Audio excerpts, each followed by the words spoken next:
कैसे शहरों के सामाजिक उसमें बदलाव आता है ये हमने जाना। और अब हम आते हैं अगले बिंदु में, नए शहरों की विशेषताएं। परंपरागत शहरों की तुलना में नए शहर कैसे अलग थे, कैसे विभिन्न थे, कैसे भिन्न थे और किन किन मामलों में भिन्न थे, इसको थोड़ा जानें। पहला, बंदरगाह किले एवं सेवाओं का केंद्र। 18वीं सदी तक मद्रास, कलकत्ता, बम्बई इम्पॉर्टेंट महत्वपूर्ण बंदरगाह बन चुके थे। ब्रिटिश ईस्ट इंडिया कंपनी ने इन्हीं बंदरगाहों में अपनी बस्तियों और कारखाने और कार्यालयों की स्थापना की। इस समय भारत में अन्य यूरोपीय शक्तियों ने भी अपनी बस्तियां स्थापित कर ली थी, जिसका जिक्र मैंने पूर्व में किया है। डच, फ्रेंच, स्पेनिश, पोर्चुगीज और इंग्लिश, ये अलग अलग जो कंपनियां भारत में आईं, इनके बीच में लगातार संघर्ष और टकराव और प्रतिस्पर्धा होती रहती थी। प्रतिस्पर्धा के फलस्वरूप सुरक्षा की दृष्टि से ये जो प्रतिस्पर्धा कई बार टकराव का रूप ले लेती थी, तो सुरक्षा की दृष्टि से अंग्रेजों ने अपनी इन बस्तियों की किलेबंदी की, तो पोर्चुगीज ने भी वही किया। मद्रास में जो मैंने सेंट फोर्ट जॉर्ज का जिक्र किया, कलकत्ता में फोर्ट विलियम का जिक्र किया और बम्बई के फोर्ट का जिक्र किया, ये अंग्रेजों की किलेबंद बस्तियां ही तो थीं, किलेबंद कोठियां ही थीं, जिसे आज की भाषा में कोठी कहा जाता है। विशालकाय भवन, निवास, जिन जगहों में अंग्रेज लोग रहते थे।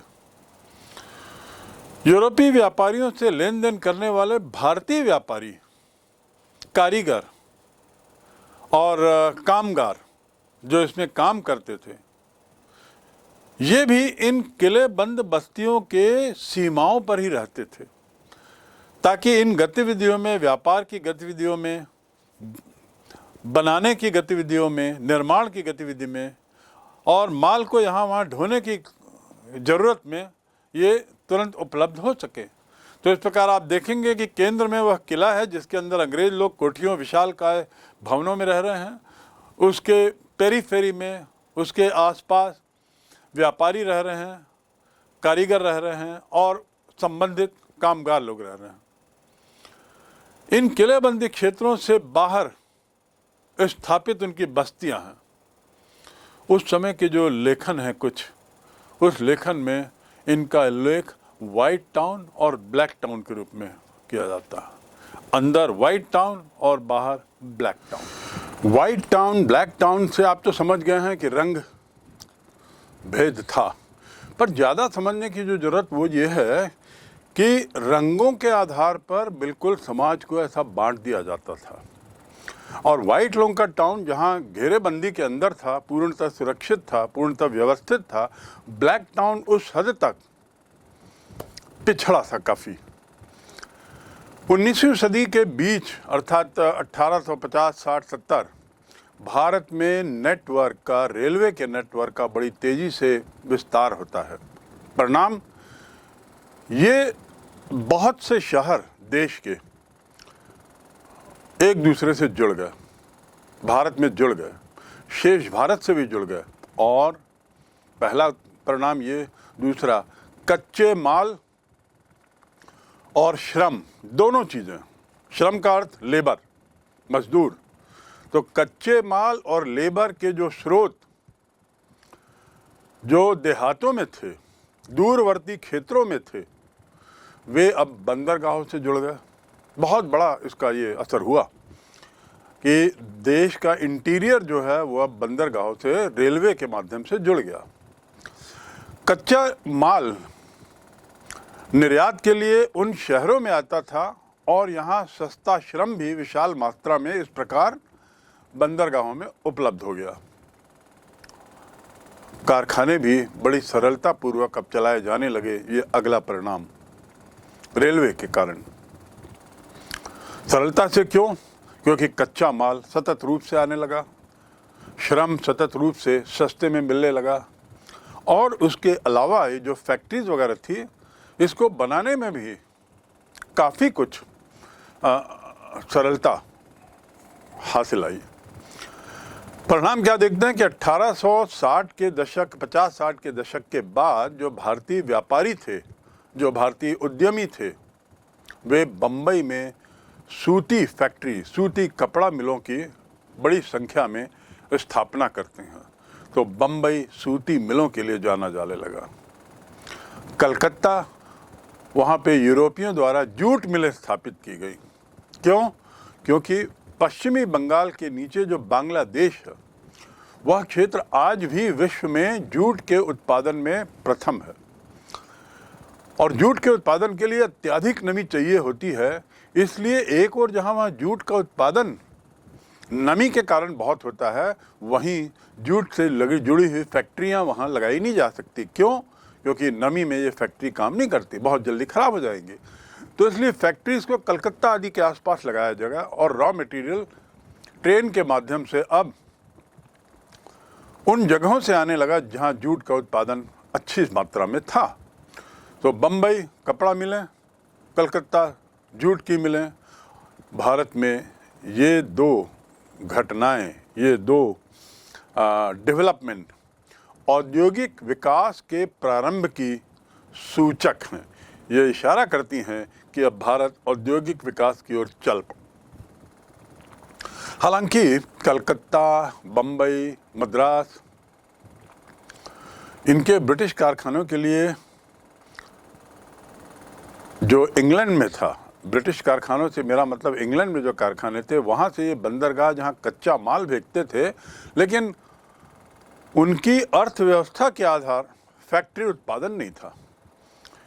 इन शहरों के अधिकांश कामकाजी लोग तीसरी श्रेणी या सेवा क्षेत्र के थे, सर्विस सेक्टर के थे। इतिहासकारों का मानना है कि कानपुर और जमशेदपुर, देखिए कानपुर और जमशेदपुर, जिसे वर्तमान में टाटा नगर भी कहते हैं, ये दो ऐसे शहर थे जिन्हें वास्तविक रूप से हम, वास्तविक दृष्टि से हम तत्कालीन औद्योगिक शहरों के रूप में कह सकते हैं, बम्बई कलकत्ता नहीं। तो इस प्रकार हम देखते हैं कि कैसे नए शहर भी सामने आते हैं और वो औद्योगिक केंद्र बनते हैं। कानपुर और टाटा नगर, उनसे उनकी शुरुआत होती है। कानपुर प्रसिद्ध होता है चमड़े की वस्तुओं के निर्माण के लिए, ऊनी कपड़े और सूती कपड़ों के निर्माण के लिए। चमड़े, ऊनी कपड़े, सूती कपड़े। और जमशेदपुर, जिसे आप सब जानते हैं टाटा नगर के नाम से, वह इसलिए प्रसिद्ध हुआ क्योंकि वहाँ स्टील का उत्पादन बड़ी भारी मात्रा में हुआ और उसी में ही वर्तमान टाटा समूह ने अपनी नींव रखी और टाटा स्टील फैक्ट्री की स्थापना की जमशेदपुर में ही। इसीलिए उसका नाम जमशेद जी रतन जी टाटा के नाम से टाटा नगर पड़ता है। लेकिन हमें ये भी याद रखना चाहिए कि अंग्रेजी शासकों की जो पक्षपातपूर्ण नीति थी, जिसमें वे अपने देश के विकास को ज़्यादा महत्व देते थे, ज़्यादा से ज़्यादा रॉ मटेरियल यहाँ से ले जाने का प्रयास करते थे, उसके, और वो स्वाभाविक था क्योंकि वो भारत जो था वो एक उपनिवेश था उनका। तो अंग्रेजों की औपनिवेशिक नीतियों के कारण 1850-60 के दशक में और फिर 19वीं शताब्दी के प्रारंभ में जो उद्योगों का विकास होना शुरू हुआ, वह देश को एक औद्योगिक देश नहीं बना पाता। कहीं पर आकर ये औद्योगिक क्रांति की शुरुआत कहीं पे आके थम जाती है भारत के अंदर, और उसका मुख्य कारण है रॉ मटेरियल्स का ज़्यादा से ज़्यादा भेजा जाना इंग्लैंड के फैक्ट्री के लिए, इंग्लैंड में उत्पादन के लिए। तो भारत आधुनिक देश क्यों नहीं बन पाया है या उस समय बन पाया था, इस पर एक हमने टिप्पणी की है। कलकत्ता, बम्बई, मद्रास विशाल शहर तो बन गए, लेकिन औपनिवेशिक भारत की नीतियों के कारण इनकी जो अर्थव्यवस्था है उसमें कोई ज़्यादा प्रगति नहीं हुई, और जब इनमें प्रगति नहीं हुई तो देश की अर्थव्यवस्था में भी कोई ज़्यादा विकास नहीं देखा गया। हाँ, कुछ औद्योगिक शहर जरूर आए पर एक स्थिति पर आकर रुक जाते हैं, और बम्बई, मद्रास, कलकत्ता भी विशाल हो जाते हैं, भारी जनसंख्या वहाँ आती है, लेकिन उससे आगे अर्थव्यवस्था को एक मजबूत संबल देने में कोई विशेष योगदान इनका नहीं रहा। एक और जहां औद्योगिक विकास कुछ ही क्षेत्रों में हुआ, भारत में एक औद्योगिकरण की प्रक्रिया प्रारंभ तो हुई, पर वो रूप नहीं ले पाई जिसके कारण हम देश को औद्योगिकरण की ओर, आधुनिकीकरण की ओर जाता देख सके। वहीं दूसरी ओर इस बदलाव के परिणाम स्वरूप शहर का जो परिवेश है, शहर का जो जीवन यापन है, शहरी लोगों की जो जीवन शैली है, उसमें बदलाव आया। तो अगला बिंदु है नया शहरी परिवेश। परिवेश मतलब जीवन यापन, वैसे तो उसका मतलब होता है कपड़े पहनने का, लेकिन कुल मिला के यहाँ पर हम उस विस्तार से थोड़ा जानेंगे कि जो औपनिवेशिक शहर थे, बम्बई, दिल्ली, कलकत्ता, कानपुर, जमशेदपुर आदि आदि, ये शहर अब नई जो सत्ता थी, शासक थे, तो नवीन शासकों की वाणिज्यिक संस्कृति को अब प्रतिबिंबित करने लगे, उसका दर्पण बन गए। अर्थात जैसा वो लोग जीवन जीते थे, जैसी शैली उनकी थी, कुछ कुछ उसका असर यहाँ के नेटिव लोगों में दिखने लगा। भारत में ब्रिटिश प्रभुसत्ता का जो विस्तार होता है, उसके साथ साथ राजनीतिक सत्ता का भी होता है, और संरक्षण भारतीय शासकों के स्थान पर अब ईस्ट इंडिया कंपनी के व्यापारियों के हाथ में चला गया। दुभाषीय बिचौलिए आते हैं, व्यापारी रहते हैं, माल की आपूर्ति करने वाले इस शहरों में रहते हैं। ये इन शहरों के महत्वपूर्ण अंग बन गए। व्यापारी, दुभाषीय जो ट्रांसलेट कर सके अंग्रेजी को हिंदी में, हिंदी को अंग्रेजी में, और उसके अलावा माल की जो सप्लाई देते थे वे लोग, ये ज़्यादा महत्वपूर्ण होने लगे इन शहरों में। और दिन प्रतिदिन बढ़ती हुई आर्थिक गतिविधियों के कारण नदी और समुद्र के किनारे गोदाम बनने लगे, वाणिज्यिक कार्यालय बनने लगे, व्यापार संबंधी कार्यों को देखने के लिए जहाज रानी उद्योग बनने लगे, और बीमा भी शुरू हुआ। बीमा एजेंसियां, यातायात डिपो, बैंकिंग संस्थान एक अच्छी संख्या में इन जगहों में खुले। और वो जगहों का मैंने जिक्र किया है, नदी या समुद्र के किनारे। कंपनी के जो प्रमुख कार्यालय थे, शासकीय कार्यालय, प्रशासकीय कार्यालय, उनकी जो स्थापना है वो समुद्र तट से दूर की गई। आप देखेंगे कलकत्ता यदि जाते हैं तो वहाँ राइटर्स बिल्डिंग है। ये जो राइटर्स बिल्डिंग है, ये प्रशासनिक कार्यालय था और समुद्र से काफ़ी दूर है तो कलकत्ता में ही, लेकिन दूरस्थ है। राइटर्स का अभिप्राय क्लर्कों से था, WRITERS, इसका अभिप्राय क्लर्क से। वहाँ क्लर्क लोग बैठते थे, और क्लर्क मतलब काफ़ी अधिकतर भारतीय रहते थे। उनके बैठक की व्यवस्था वहाँ की जाती थी। निस्संदेह ब्रिटिश प्रशासन में नौकरशाही के बढ़ते हुए प्रभाव का सूचक था, और साथ ही बढ़ती हुई भारतीय संख्या जो अंग्रेजी समझने लगी थी, इस बात का भी इशारा था। यूरोपीय व्यापारी और एजेंट, इन लोगों ने इस किले की राइटर्स बिल्डिंग की चार दीवारी और उसके आसपास बड़े बड़े महलनुमा भवन निर्माण कर लिए। कुछ यूरोपियों द्वारा शहर की सीमा से लगे उन शहरी क्षेत्रों में बगीचा घरों का निर्माण कराया, जिसे आज हम फार्म हाउस कहते हैं। और ये फार्म हाउस के निर्माण का जो चलन है वह आज भी आबाद गति से जारी है। और आप पाएंगे कि अधिकतर फार्म हाउस शहर की पेरीफेरी में, उसके दायरे में, बाहर के दायरे में, शहर से बहुत दूर भी नहीं लेकिन शहर के अंदर भी नहीं। तो ये परंपरा अंग्रेजों ने उस समय प्रारंभ कर दी थी। एक तरह का फार्म हाउस, जिसे हम बोल सकते हैं बगीचा घर, उसका निर्माण करवाया, जो उनकी संपन्नता को दिखाता था, उनकी संपन्नता का परिचायक था, उनकी संपन्नता को परिलक्षित करता था। इसके साथ भारत में ब्रिटिश प्रभुत्व के विस्तार के अलावा औपनिवेशिक प्रशासकों की जो नस्ली या जाति विभेद की जो नीति थी वो भी दिखने लगी थी। जैसा मैंने अभी थोड़ी देर पहले बताया, black town and white town, ये वही है, ब्लैक कस्बा और वाइट कस्बा। ये रंग भेद की नीति और कई जगह तो जातिवादी नीति की ओर इशारा करता था, और अंग्रेजों ने इसको पूरा पोषण दिया, पूरा इसको सपोर्ट किया इस बात को कि वे नस्ली और जातिवादी विभेद पर आधारित नीति को बढ़ावा देते हैं। उस समय शासक वर्ग के लिए क्लब अलग हुआ करते थे, उनका रंगमंच अलग होता था जहां नाटक आदि होते थे, केवल उन्हीं के द्वारा नाटक और केवल उन्हीं के लिए नाटक होता था। इसके अलावा रेस कोर्स बनाए गए, घोड़सवारी के घोड़ा दौड़ जहां होता था, ये सब वाइट लोगों के लिए था। उल्लेखनीय है कि 18वीं सदी के अंतिम वर्षों में अधिकांश मकान पैलेडियन शैली के अनुसार बनाए गए, जिसमें खप्पर जैसी चीज़ें लगाई जाती थीं और गर्मी से बचने के लिए खंभों के सहारे बड़े बड़े बरामदे बनाए जाते थे।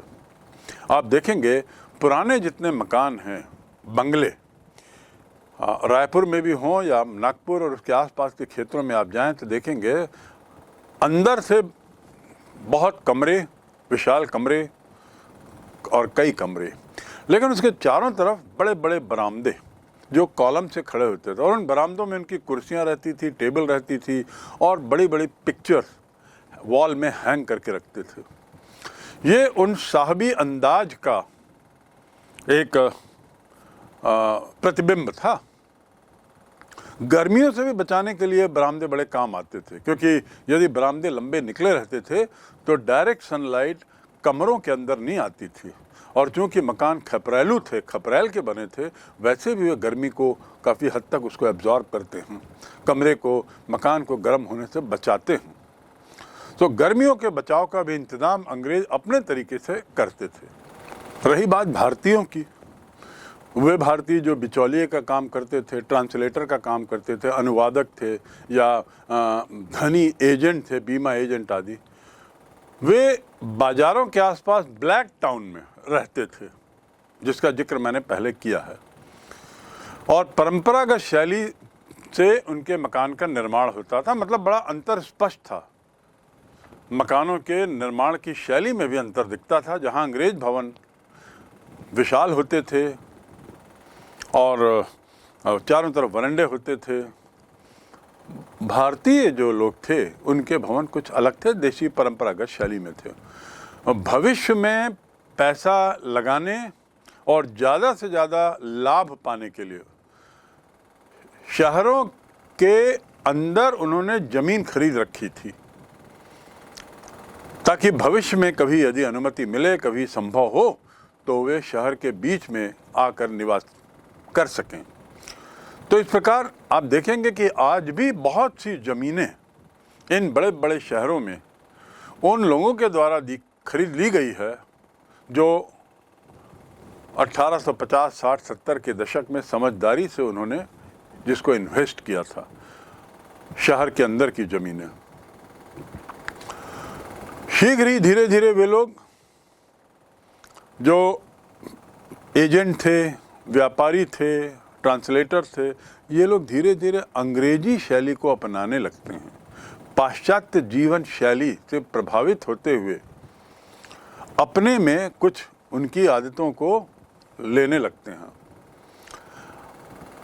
अपने जो उनके जो अंग्रेज स्वामी थे उनको प्रभावित करने के लिए भी उन्होंने अपना अंग्रेजीकरण धीरे धीरे शुरू कर दिया। मात्र इसलिए नहीं कि वे चाहते थे थोड़ा अंग्रेज जीवन शैली को फॉलो करना, कि वो उनको बड़ी अच्छी लगती है, इसलिए भी ताकि उनके जो अंग्रेजी स्वामी हैं, दास जिनके एक तरीके से वो लोग कर्मचारी थे, उन स्वामियों को प्रभावित करने के उद्देश्य से भी उन्होंने अपने में बदलाव लाया और त्योहारों के दौरान रंगीन दावतें शुरू की, यही फार्म हाउस में, बगीचा मकानों में। तो इस प्रकार प्रचलन चल पड़ा अंग्रेजों के लिए पार्टियां कराया जाना फार्म हाउस में। एक और कारण था इनके द्वारा, भारतीयों के द्वारा ऐसी जीवन शैली अपनाने का, और वो था कि समाज में वो अपनी हैसियत भी दिखाना चाहते थे। साथ ही अपनी हैसियत अपने समाज के अंदर दिखाने के लिए अपने समाज से जुड़े हुए देवी देवताओं का मंदिर का भी निर्माण कराया। किन्ने? यही व्यापारियों ने, बीमा एजेंटों ने, बिचौलियों ने। अंग्रेज़ों को प्रभावित करने के लिए अंग्रेजी शैली अपनाते हैं, अंग्रेज़ों को प्रभावित करने के लिए पार्टियां देते हैं बाहर अपने फार्म हाउसेस में, अंग्रेज़ों को प्रभावित करने के लिए वो त्योहारों में दावतों का आयोजन करते हैं, त्यौहार में उनको आमंत्रित करते हैं। लेकिन अपने समाज में भी अपना रुतबा बताने के लिए, दिखाने के लिए, अपनी हैसियत बताने के लिए वे लोग कुछ और करते हैं, जैसे मंदिरों का निर्माण करना, धार्मिक त्योहारों को समाज के बीच में मनाना आदि आदि। मजदूर वर्ग के लोग जो थे, जो शहर के दूरस्थ स्थलों में घास फूस से बनाई झोपड़ियों में रहते थे, वह आज भी दिखाई देती है। ये जो मजदूर थे, ये क्या थे?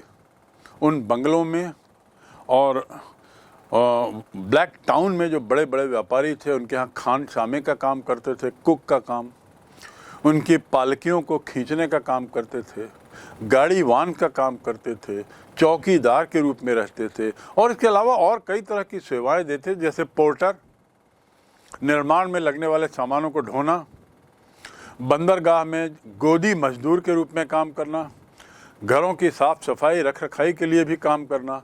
तो इस प्रकार इनकी ज़रूरतों को पूरा करने के लिए बिल्कुल आउटर में, शहर के बिल्कुल बाहरी तरफ झुग्गी झोपड़ी में रहने वाले ये मजदूर वर्ग चारों तरफ छाए हुए थे।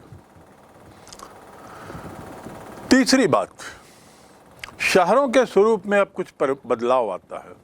समाज में तो आया ही, और क्यों और कैसे आया इसका हमने जिक्र कर लिया।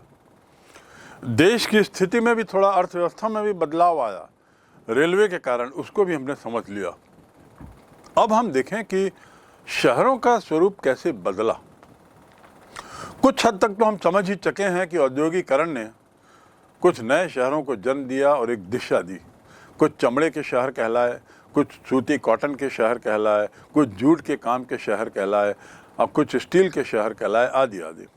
तो अगला बिंदु है शहरों के स्वरूप में परिवर्तन।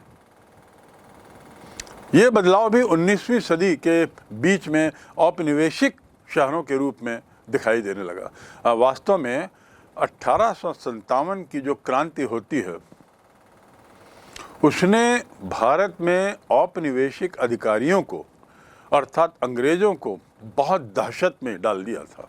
बहुत घबरा गए थे उस विद्रोह से, और उन्हें हमेशा ये लगता था कि ये ऐसा विद्रोह जब हो गया है तो अब वो होता रहेगा। हमेशा उनको आशंका रहती थी, डर रहता था। इसलिए 1857 की घटना के डर के परिणाम स्वरूप अब उन्होंने अपनी सुरक्षा व्यवस्था को बेहतर बनाने का प्रयास किया, और उसके लिए वे देशियों अर्थात भारतीयों के खतरे से दूर एवं पूर्ण रूप से सुरक्षित बस्तियों में अब रहना शुरू करते हैं। देशियों अर्थात भारतीयों के खतरों से दूर, काफ़ी दूर रहने के लिए, पूरी तरह सुरक्षित रहने के लिए अलग बस्तियां बनाना चाहते हैं, और उसके लिए वो कई कदम उठाते हैं। उदाहरण के लिए, पहला, जो पुराने कस्बे थे उसके आसपास जो चरागाह, खेत आदि थे, उसको बिल्कुल साफ करवा दिया, प्लेन मैदान का एक तरीके से रूप ले लिया। और इसीलिए हम देखते हैं कि चारों तरफ इन शहरों में बहुत सारे मैदान, लंबे लंबे सपाट जमीन हमको दिखाई देने लगी। दूसरा बदलाव जो आज भी हम महसूस करते हैं, विशिष्टकर छोटे शहरों में, सिविल लाइंस एक ऐसा क्षेत्र हुआ करता था हर शहर में जिसमें ये औपनिवेशिक शासकीय अधिकारी रहते थे। एक तरह से ये क्षेत्र किला बंद एरिया कहलाता था। आज आप किसी भी ज़िले में जाएंगे तो वहाँ एक क्षेत्र आपको ऐसा मिलेगा जो सिविल लाइंस कहलाता है, और उनके भवनों को देखिए जो आज भी 100-150 साल पुराने हैं, लेकिन अपनी मजबूती का बिल्कुल प्रदर्शन करते हैं। और यथावत बने हुए हैं। और उन्हीं भवनों में आज भारतीय अधिकारी, चाहे कलेक्टर हों या एसपी हों या अन्य अधिकारी हों, बहुत से लोगों को अंग्रेज़ों के द्वारा औपनिवेशिक शासक के रूप में बनाए गए भवनों में रहने की सुविधा और उसका आनंद मिल रहा है।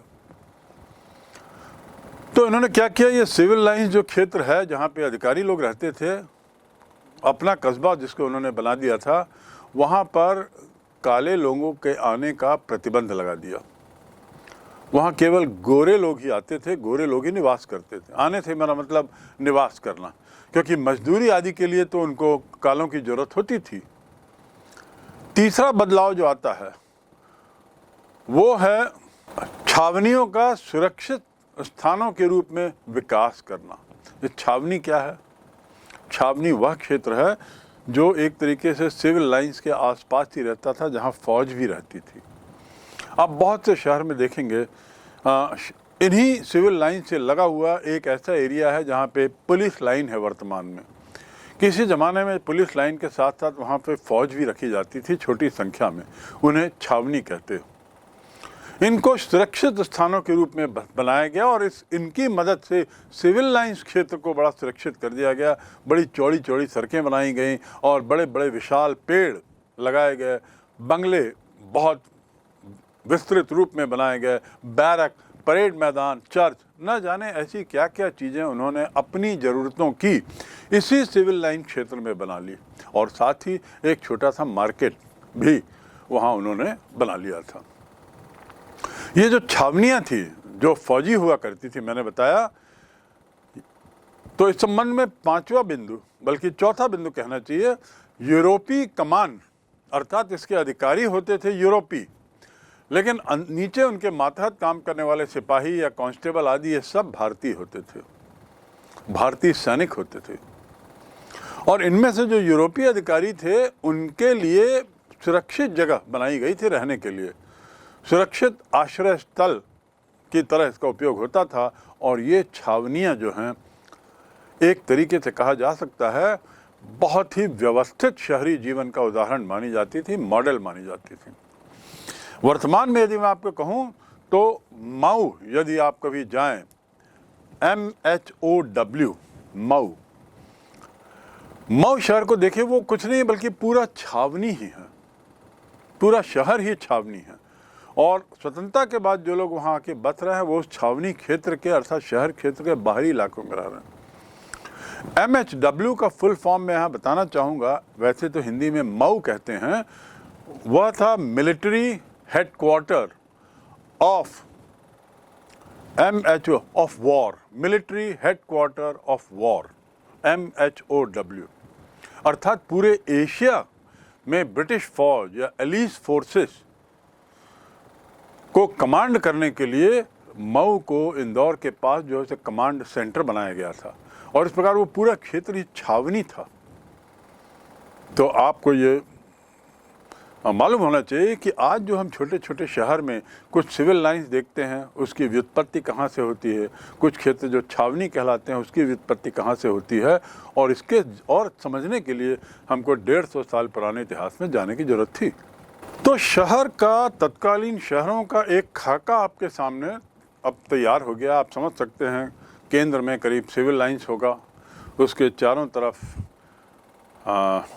अधिकारी का छावनी होगी, फिर उसके बाहरी क्षेत्र में या सिविल लाइंस क्षेत्र में ही अधिकारियों के बंगले होंगे बड़े बड़े, और फिर छावनी आदि से बाहर भारतीय कस्बे, जिसमें प्रभावशाली लोग जिनका अंग्रेज़ों से सतत रूप से संपर्क था, व्यापार के कारण, अनुवादक के रूप में या अन्य कारणों से, इन लोगों के भी बंगले थे, निवास थे। और फिर सबसे बाहर मजदूरों के कस्बे हुआ करते थे। अब हम थोड़ा जानें अगले बिंदु की ओर कि भारतीय कस्बों के प्रति गोरे शासकों का रवैया क्या था। भारतीय कस्बों के प्रति गोरे शासकों का दृष्टिकोण,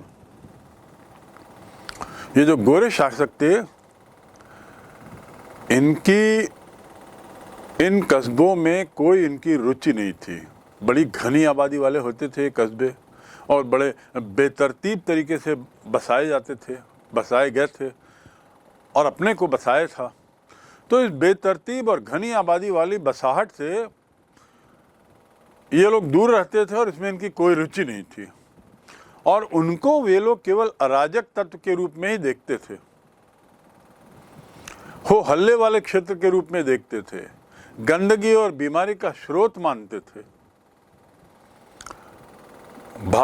भारत में इन अंग्रेजों ने, जिन्हें हम बार बार औपनिवेशिक प्रशासकों के रूप में संबोधित कर रहे हैं, उन्होंने पर्याप्त समय तक सार्वजनिक व्यवस्था एवं सफाई जैसे विषयों पर कभी ध्यान नहीं दिया। वे केवल अपना उत्तरदायित्व अपने सिविल लाइंस क्षेत्र तक ही समझते थे।